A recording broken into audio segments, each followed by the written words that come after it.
بسم اللہ الرحمن الرحیم۔ شروع اللہ کے نام سے جو بڑا مہربان نہایت رحم والا ہے۔ السلام علیکم دوستو، آج ہم آپ کو بتائیں گے امیر المومنین حضرت عمر فاروق رضی اللہ عنہ اور ایک ہندو کا واقعہ۔ ریاست مدینہ میں حضرت عمر فاروق رضی اللہ عنہ کے دور میں ایک ہندو آپ رضی اللہ عنہ سے ملنے کو مدینے چلا۔ جب مدینے کے پاس پہنچا تو آدھی رات کا وقت ہو چکا تھا، ساتھ میں حاملہ بیوی تھی، تو اس نے مدینے کے حدود کے پاس ہی خیمہ لگا لیا اور صبح ہونے کا انتظار کرنے لگا۔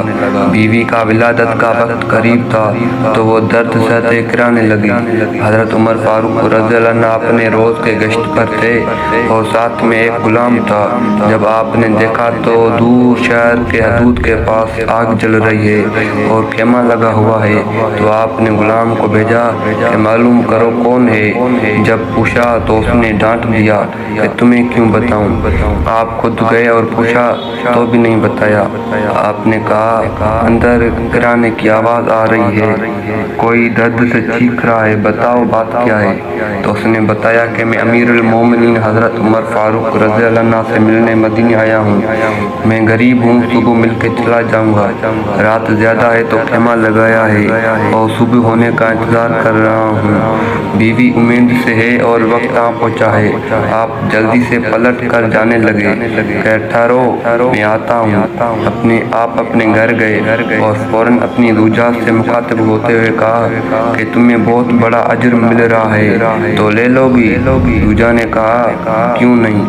آپ نے کہا میرے دوست کی بیوی حاملہ ہے اور وقت قریب ہے، چلو اور جو سامان پکڑنا ہے ساتھ پکڑ لو۔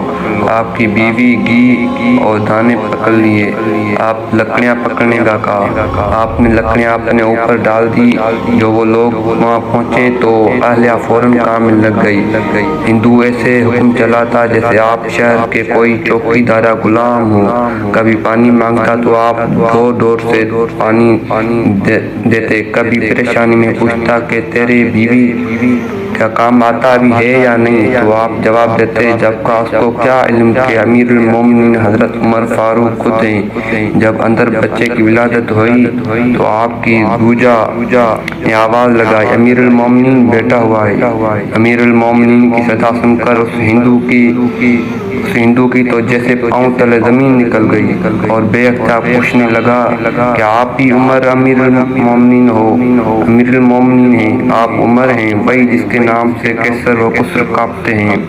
آپ وہی عمر ہیں جن کے بارے میں حضرت علی نے کہا کہ آپ کے لیے دعا کرتا ہوں اور جس کو رسول اللہ صلی اللہ علیہ وآلہ وسلم نے دعا مانگ کر اسلام کے لیے مانگا۔ آپ نے کہا ہاں میں وہی ہوں۔ تو اس ہندو نے کہا کہ ایک غریب کی بیوی کے کام کاج میں آپ کی بیوی خاتون اول لگی ہوئی ہے اور دوئیں کے پاس آپ نے اپنی داڑھی لپٹ لی اور میری خدمت کرتے رہے۔ تو سیدنا عمر رو پڑے، اس کو گلے لگا لیا اور کہا تجھے پتہ نہیں تو کہاں آیا ہے؟ یہ مدینہ ہے، میرے آقا کا مدینہ۔ یہاں امیروں کی نہیں غریبوں کو استقبال ہوتے ہیں، غریبوں کو عزت ملتی ہے، مزدور اور یتیم بھی سر اٹھا کر چلتے ہیں۔